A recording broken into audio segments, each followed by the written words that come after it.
tema dessa mensagem, ou o título dela, é Um Grito de Socorro. Um Grito de Socorro. Abra sua Bíblia no Salmo 40 e nós vamos ler. Salmo 40, nós vamos ler os 3 primeiros versículos. Salmo 40, de 1 a 3.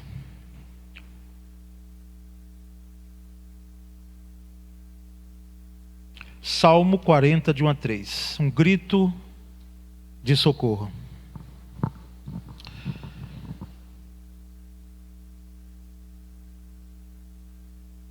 Eu lerei a revista atualizada chamada ARA, aqui está na tela, e os irmãos acompanhem aí na sua Bíblia ou na tela, esta leitura dos 3 primeiros versículos do Salmo 40, tão conhecido.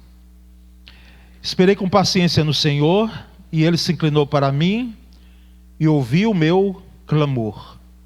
Tirou-me de um lago horrível, de um charco de lodo, pôs os meus pés sobre uma rocha, firmou os meus passos.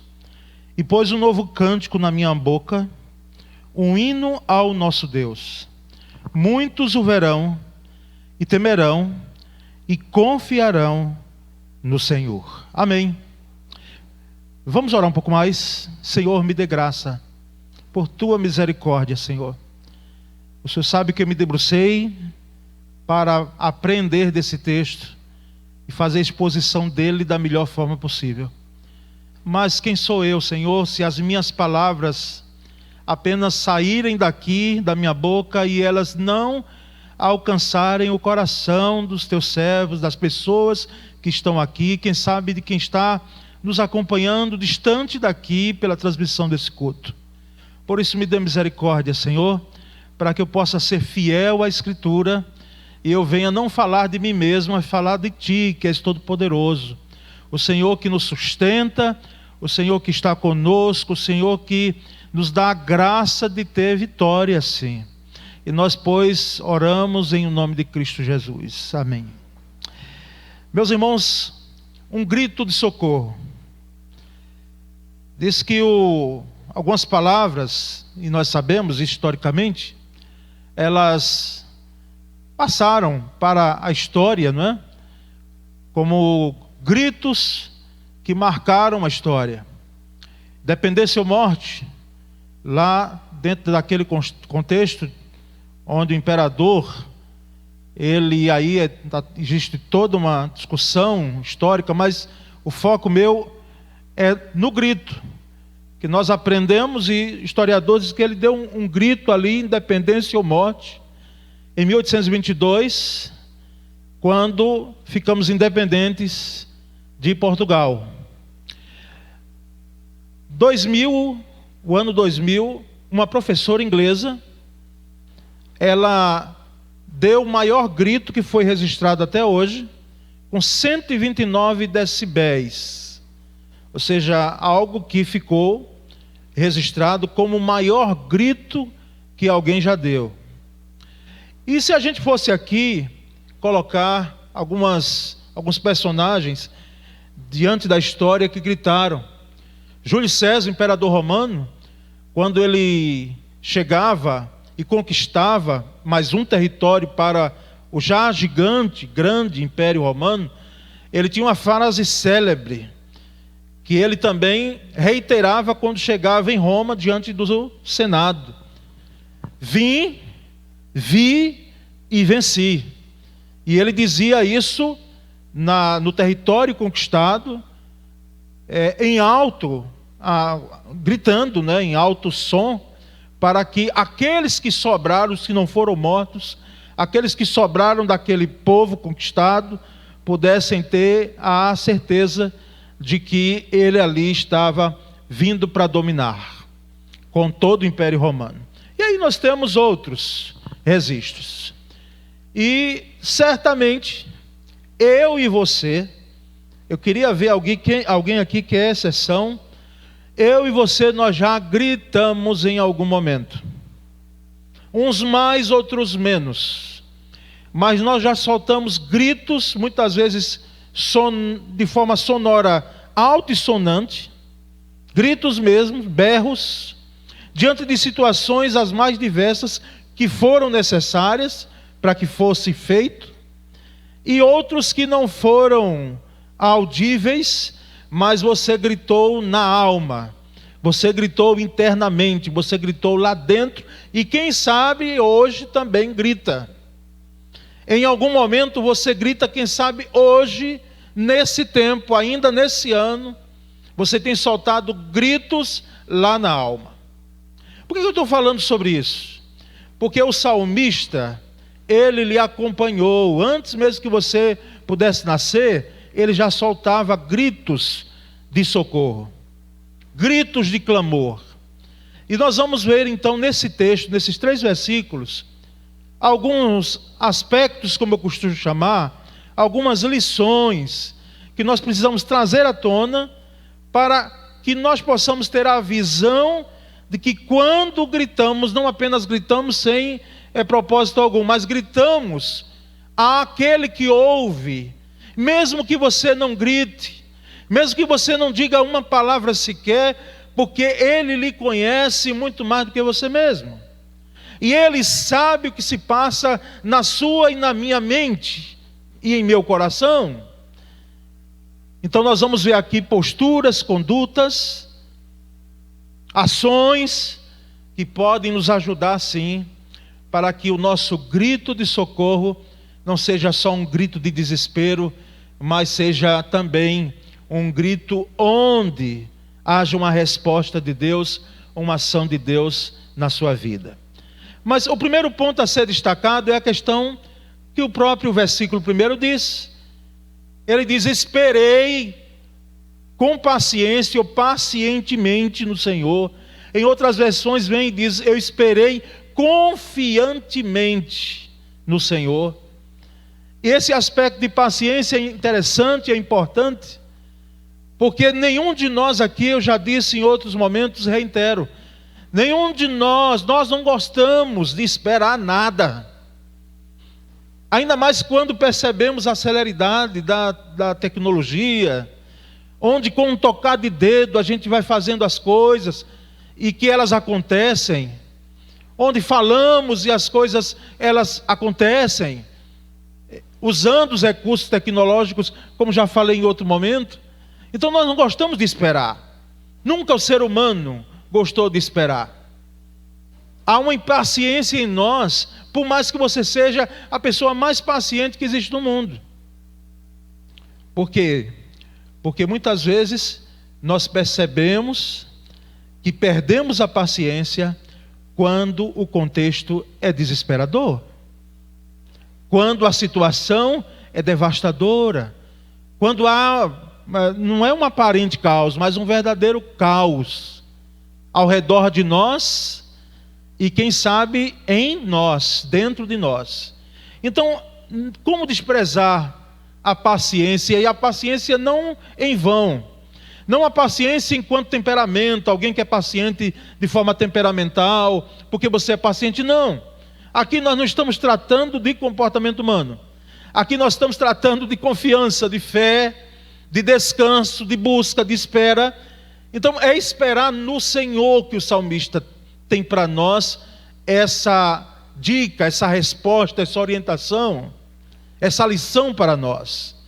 É um grito de socorro que quem sabe já foi soltado ou está prestes a soltar, um SOS, um pedido de ajuda. Então existe a espera. Esperei pacientemente no Senhor, confiantemente no Senhor. Olha, esperar às vezes no ser humano é um negócio complicado, porque pode ser que você espere, e a gente espera, a gente tem perspectivas, né? A gente cria perspectivas de mudança às vezes em alguém que está perto de nós, que está na nossa família, e a gente fica sempre esperando, e assim, é uma demora enorme. Eu entendo que a gente, para lidar com essas situações, a gente precisa focar no Senhor. Porque humanamente falando, em espera de algumas situações, pode ser que se gerem frustrações, porque a sua espera, ela não será atendida, humanamente falando. Mas quando nós esperamos no Senhor, e esperamos confiantemente no Senhor, a nossa espera não é em vão. Mas uma segunda postura, não é? Uma segunda conduta, uma vivência, vamos dizer assim, é a questão da oração, que o salmista coloca nesse salmo. Ele diz: eu esperei pacientemente no Senhor, confiantemente no Senhor, e Ele se inclinou para mim e ouviu o quê? O meu clamor. Ele se inclinou para mim e ouviu o meu clamor. Deus ouve. Deus ouve. E o ato aqui de se inclinar para ouvir, aqui é toda uma figura, são figuras de linguagem, para demonstrar que muitas vezes Deus se faz perto e não longe. Porque embora nós cantamos que Deus não é Deus de longe, mas é Deus de perto, Ele é tanto de perto quanto de longe.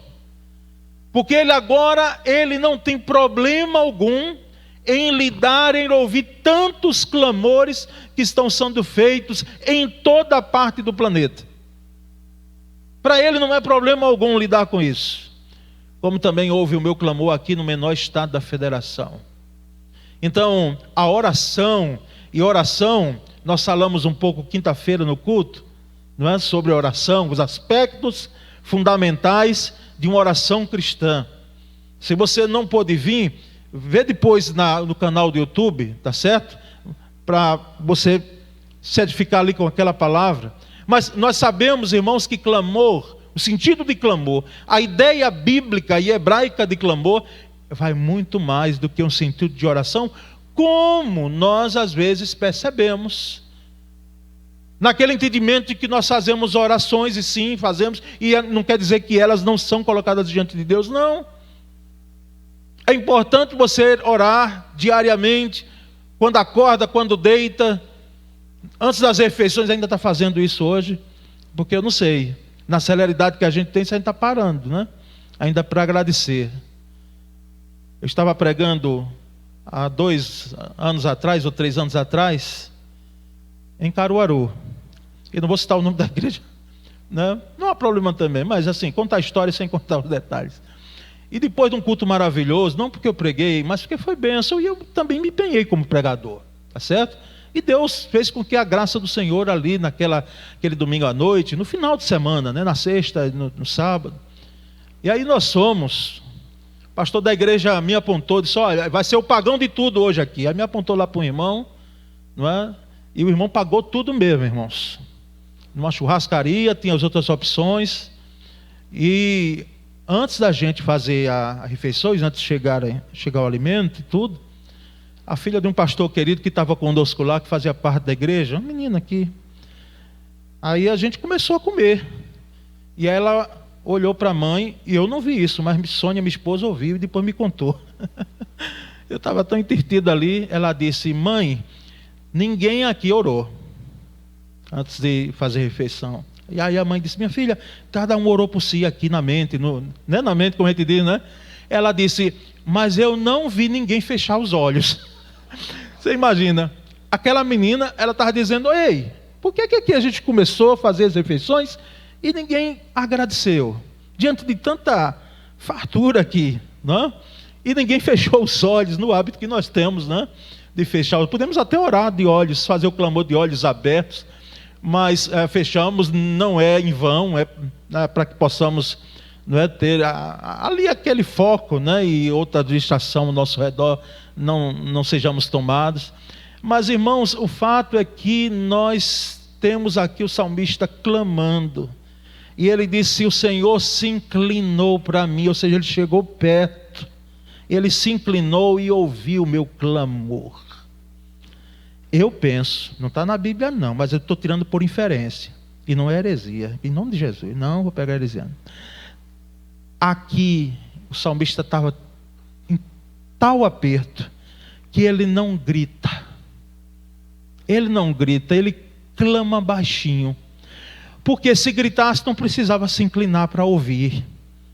Já fez aquela oração que você faz baixinho, sem grito, mas você está gritando por dentro, dizendo: Senhor, me socorre, Senhor, me ajuda, Senhor, escuta a minha oração, escuta o meu clamor.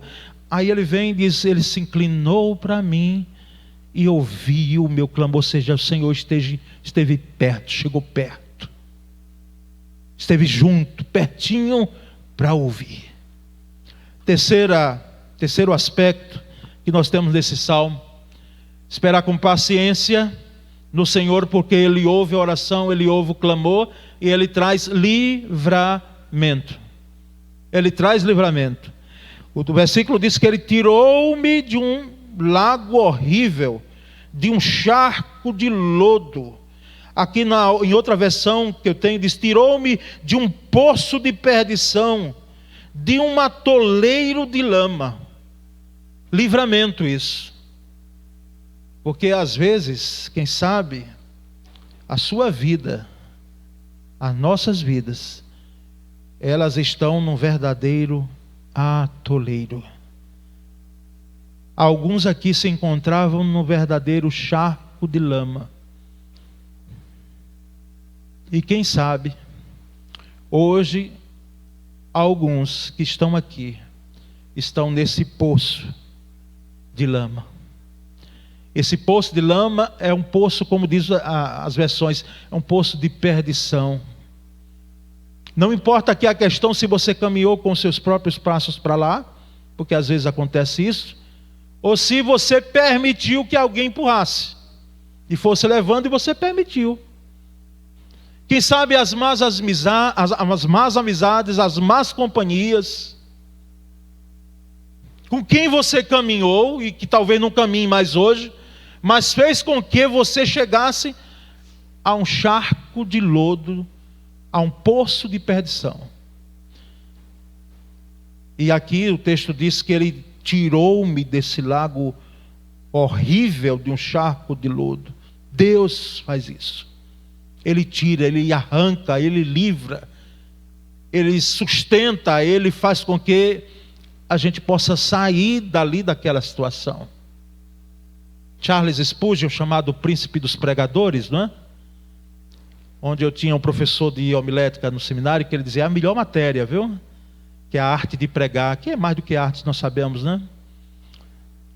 E Spurgeon disse, ele era muito afeito, Spurgeon, os sermões dele, até hoje você busca na internet, maravilhosos.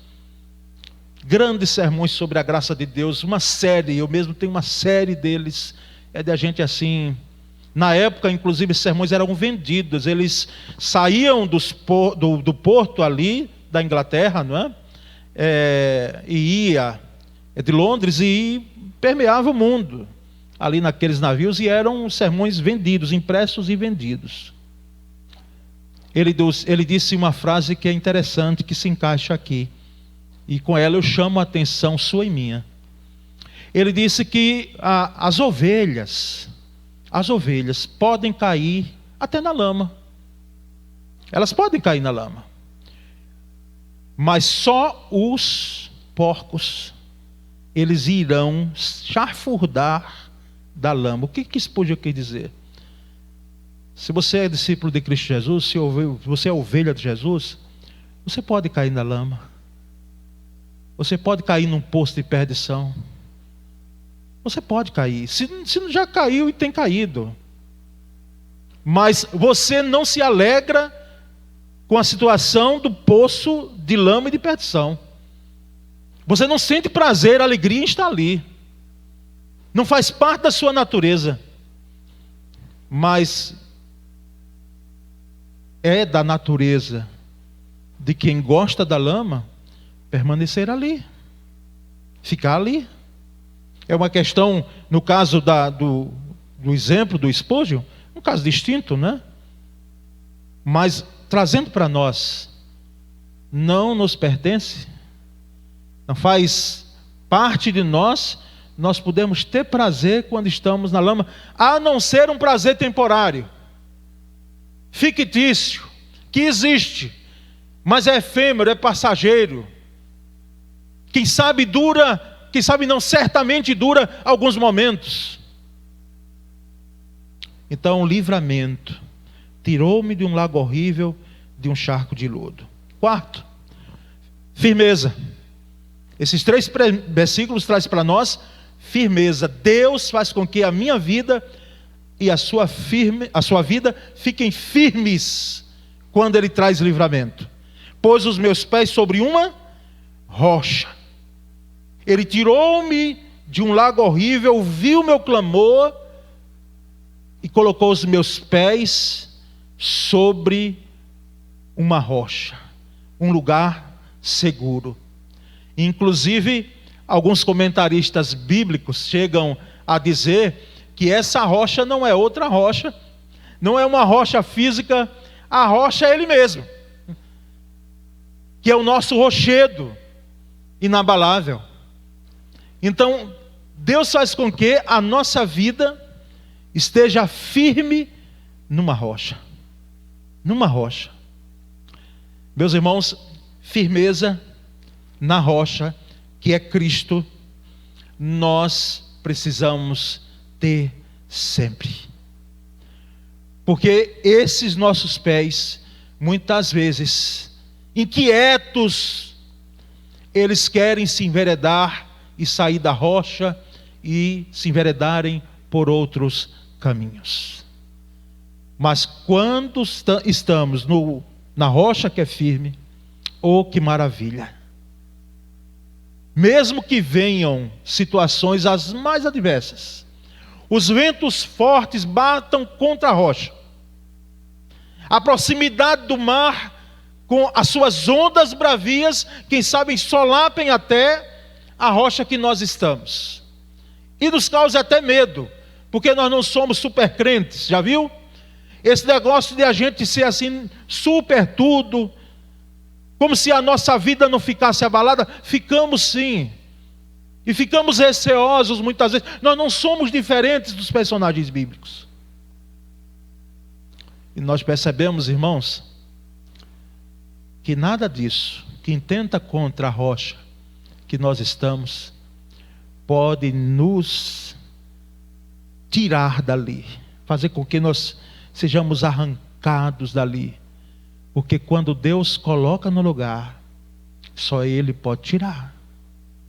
Pôs os meus pés sobre uma rocha e firmou os meus passos. Isso é estabilidade.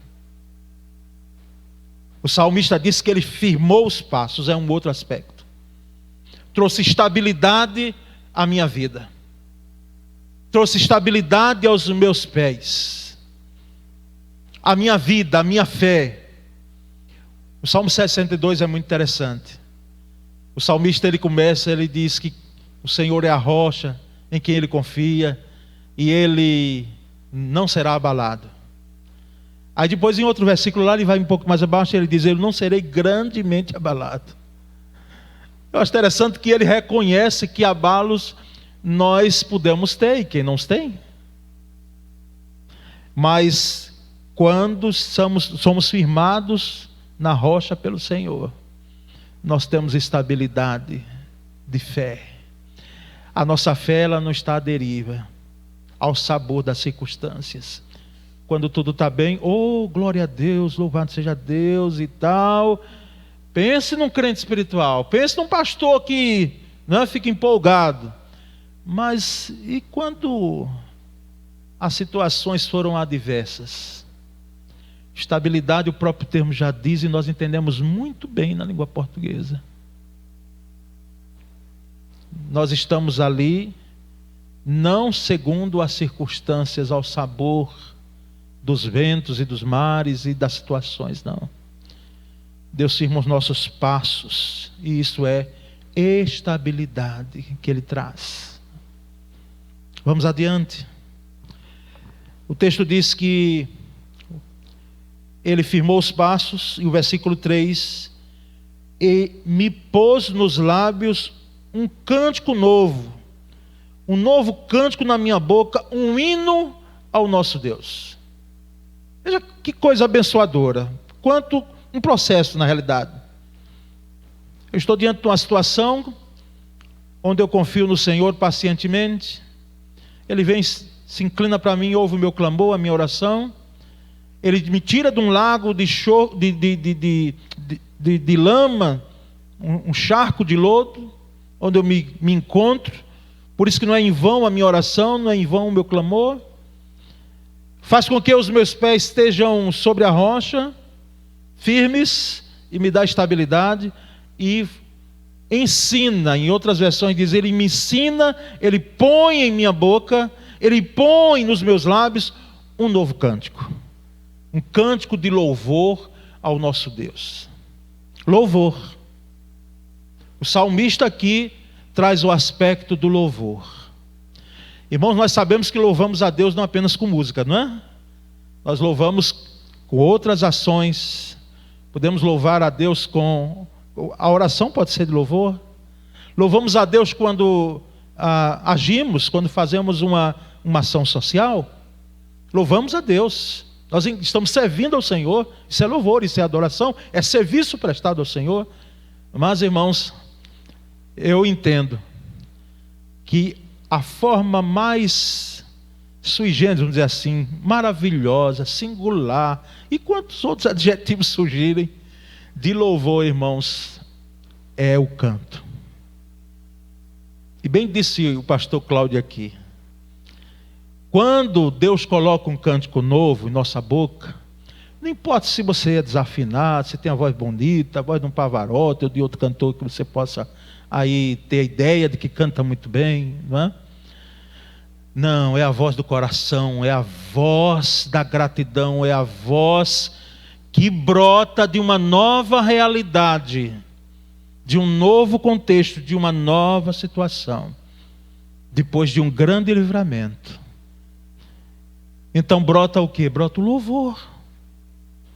Através da música, irmãos, quantas vidas têm sido edificadas, consoladas, transformadas, mudadas pelo louvor, que é uma ferramenta.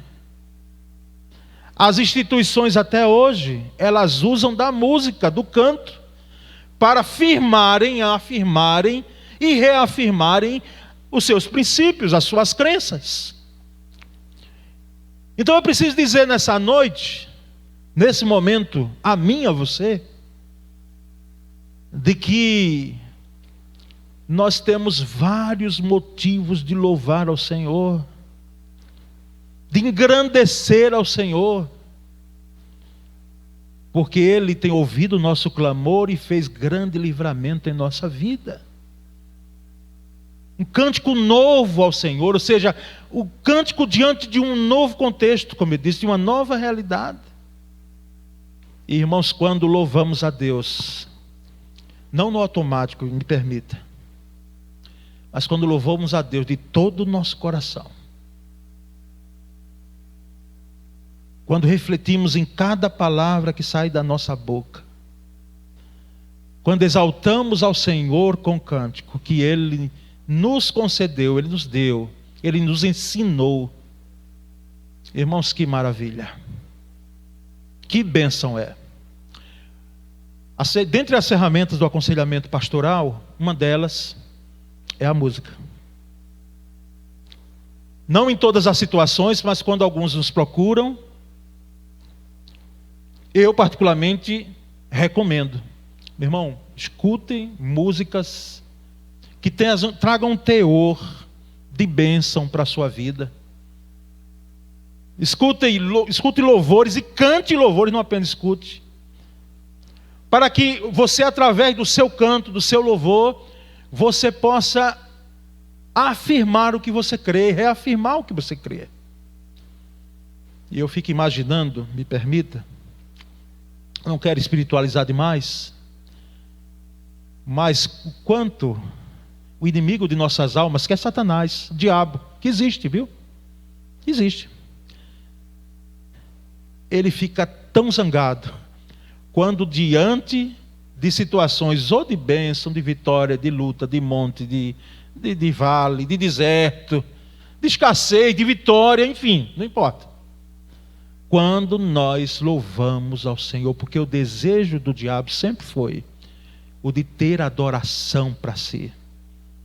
Eu não preciso dizer que ele não teve não hesitou em dizer ao próprio Cristo, dizendo: tudo isso te darei se prostrado me adorares. Veja que o grande desejo dele é ser adorado, é ser louvado. Eu quero dizer a você que se você está num charco de lodo, de perdição, primeiro tem saída. A gente já viu aqui.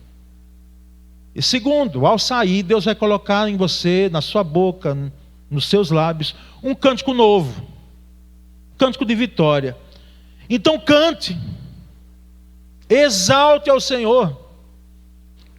Glorifique ao Senhor com a sua voz. Cante, para que até a sua própria alma possa entender de que grandes coisas o Senhor fez com você, tirando de um charco de lodo e colocando seus pés sobre a rocha, lhe dando um cântico novo. Um cântico novo. Interessante que pregação no sentido que eu estou fazendo aqui, na eternidade que nós chamamos de céu, não haverá. Haverá proclamação do Evangelho. Lá, porque o que é Evangelho? É Cristo. Será proclamado lá, não no intuito nenhum outro, senão de glorificação àquele que está sentado no trono. Mas é interessante como a música, irmãos, nós entoamos aqui e entoaremos na eternidade. O livro de Apocalipse mesmo não é o livro dos terrores, não, dos medos. É o livro do louvor, da adoração. Nós temos em Apocalipse, no livro de Apocalipse, vários textos sobre adoração, sobre louvor. Por último, o testemunho. Ele pôs os meus pés sobre a rocha, afirmou os meus passos, pôs um novo cântico na minha boca. E o versículo 3 e último, ele diz: muitos verão essas coisas e confiarão, e temerão e confiarão no Senhor. Testemunho. Muitos verão. Ou seja, uma vida sua de testemunho. Porque quem sabe, diante do charco de lodo e de perdição, nós seres humanos somos afeitos a isso. E a gente precisa pensar muito bem antes da gente estar determinando o futuro das pessoas. E é possível que dos lábios de alguém saia disso: aí não tem mais gente não, está perdido mesmo, está perdido. Nós somos afeitos, às vezes, o ser humano é feito a isso. Até porque se vê o hoje, se vê o agora. Mas, meu Senhor, quantas vidas foram transformadas e hoje elas foram libertas em Cristo Jesus. Não uma libertação que de fato não houve no coração, não, segundo interesse, mas foi uma libertação total, que houve, completa. E hoje dão um testemunho autêntico de mudança de vida, de transformação de vida. E isso tem servido para que outros olhem. É claro que hoje surgem as críticas, talvez da sua própria família, se é o seu caso, talvez surjam até as próprias críticas de lá. Porque quantos aqui, eu não, porque eu nasci no lar evangélico já, a família evangélica, meus pais evangélicos, graças a Deus. Mas eu fico imaginando, quantos aqui ouviram a expressão: ué, e agora é Bíblia? Agora é crente? Agora é o certinho? Agora, pronto, todas as festas, não sei o quê, coloca uma série de questões, não é? E muitas vezes somos criticados porque abraçamos servir e seguir a Jesus. Não fique incomodado com isso. Não se incomode.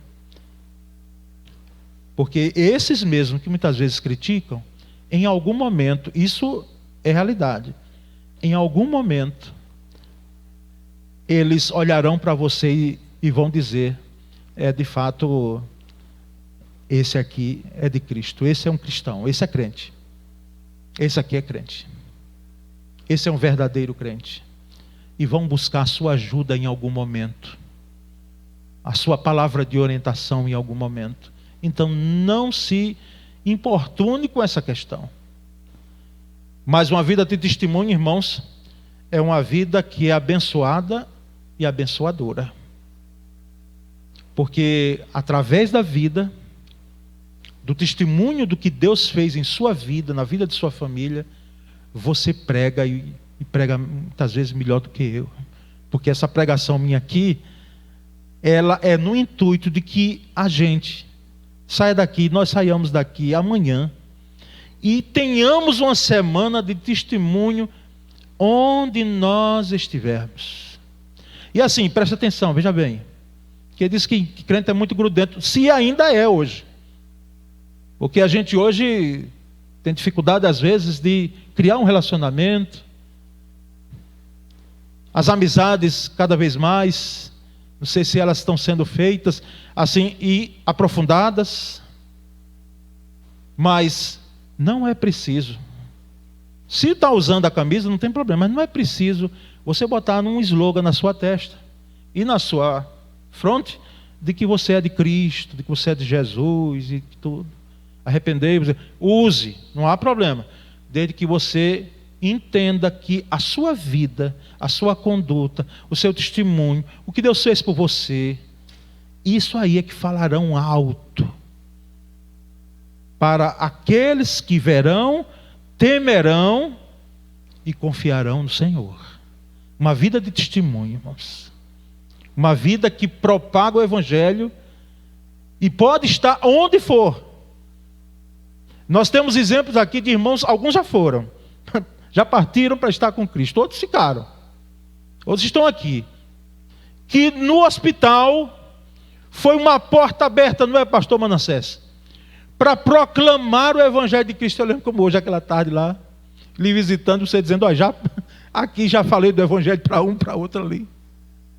Deus nos coloca ali para compartilhar o Evangelho de Cristo, para falar de Jesus, porque as pessoas estão sedentas, elas querem ouvir de Cristo. Agora elas não querem ouvir de qualquer um, elas não querem ouvir de um pastor que é enganador, um lobo, não. Elas não querem ouvir de um crente que não tem uma vida do que ele está falando. Mas, irmãos, testemunho autêntico leva pessoas a Cristo Jesus, leva pessoas a confiar em Deus, leva pessoas a enaltecerem o nome do Senhor. Então, o grito de socorro do salmista não é apenas do salmista, irmãos, é nosso também, não é? É meu e é seu.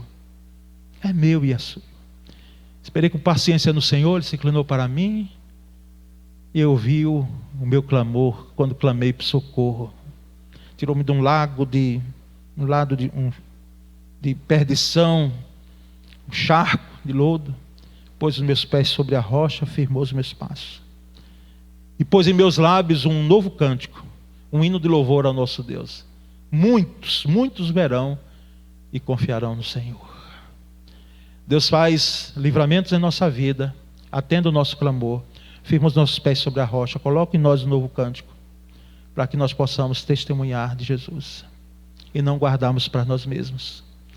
Que eu e você, através dessa palavra, possamos sair daqui sempre mais, conscientes de que a nossa vida deve ser uma vida de testemunho que glorifica o Senhor. Amém. Se for para cair, que caia nas graças do Senhor, não mais num charco de lodo, que caia nos braços do Senhor. Se for para cair, que não é bom cair, mas se for para cair, caia nos braços de Deus, de onde vem todo sustento, de onde vem toda graça, de onde provém todo poder, para lhe manter firme na rocha que é Ele mesmo, e que a sua vida seja uma vida de louvor, não apenas o louvor pontualmente diante das vitórias, mas uma vida de louvor, permeada de louvor, uma vida cheia de louvor ao Deus. E com isso você testemunha daquilo que Deus é, daquilo que Jesus faz em uma vida. Eu quero orar com você, Senhor, nessa noite. Nós somos, Senhor, tão gratos, porque o Salmo 40 parece a nossa história, a história de muitos aqui. O Salmo 40, os 3 primeiros versículos, eles falam parece que de nós. E como não fala? Porque somos gente como salmista, carente da tua graça, da tua misericórdia, carente do teu poder, gente que clama, gente que tem resposta de oração, Deus chegando perto, se inclinando e ouvindo o clamor e fazendo tudo que os 3 primeiros versículos desse texto dizem. Muito obrigado, Senhor. Muito obrigado pela tua graça. Muito obrigado pela tua misericórdia e bondade, Senhor. Oh Deus, faz com que os nossos olhos, os nossos pés, a nossa vida não se volte para nenhum outro senão o Senhor. Que não sejamos atraídos por nenhum outro brilho senão o brilho da tua glória e da tua graça. Que, ó Deus, os nossos pés não se conduzam a nenhum outro caminho senão o caminho da vida eterna, que és tu mesmo, o caminho que é Cristo Jesus. Faz com que, Senhor, da nossa boca não saia nenhum outro louvor para nenhum outro, a não ser aquele que é digno de todo louvor, de toda honra e de toda glória. E que a nossa vida seja uma vida de testemunho, Senhor. Uma vida que por tua misericórdia venha impactar outras vidas. É o legado que temos que deixar, é o legado do testemunho daquele que uma vez foi liberto, alcançado pela misericórdia de Deus e que proclama o que esse Deus é. Que seja assim a nossa vida, Senhor. E que de nós sempre haja um coração grato. Jamais um coração presunçoso, mas um coração grato pela maneira que o Senhor faz em nossa vida. Oh Deus bendito, liberta a gente do charco de lodo, da situação que se encontra nessa noite aqui, Senhor.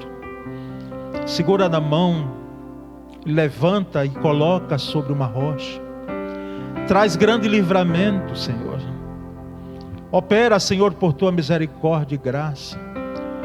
Coloca, Senhor, nos lábios de alguém aqui nessa noite, em vez de serem cânticos de tristeza e de dor, e quem sabe tem até os motivos humanos para fazê-los, mas coloca um novo cântico, Senhor.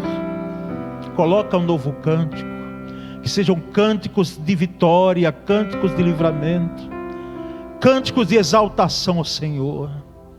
Ó Deus, tira a timidez de gente aqui, para testemunhar do teu poder e da tua graça, porque às vezes uma vida só passa por nós uma única vez, como sabemos, e nós perdemos oportunidades de falar de Cristo, de proclamar Jesus, e sabemos que isso nós lidamos com valores eternos. Ó Deus, faz com que sejamos, ó Deus, muito mais operosos nessa área de testemunho.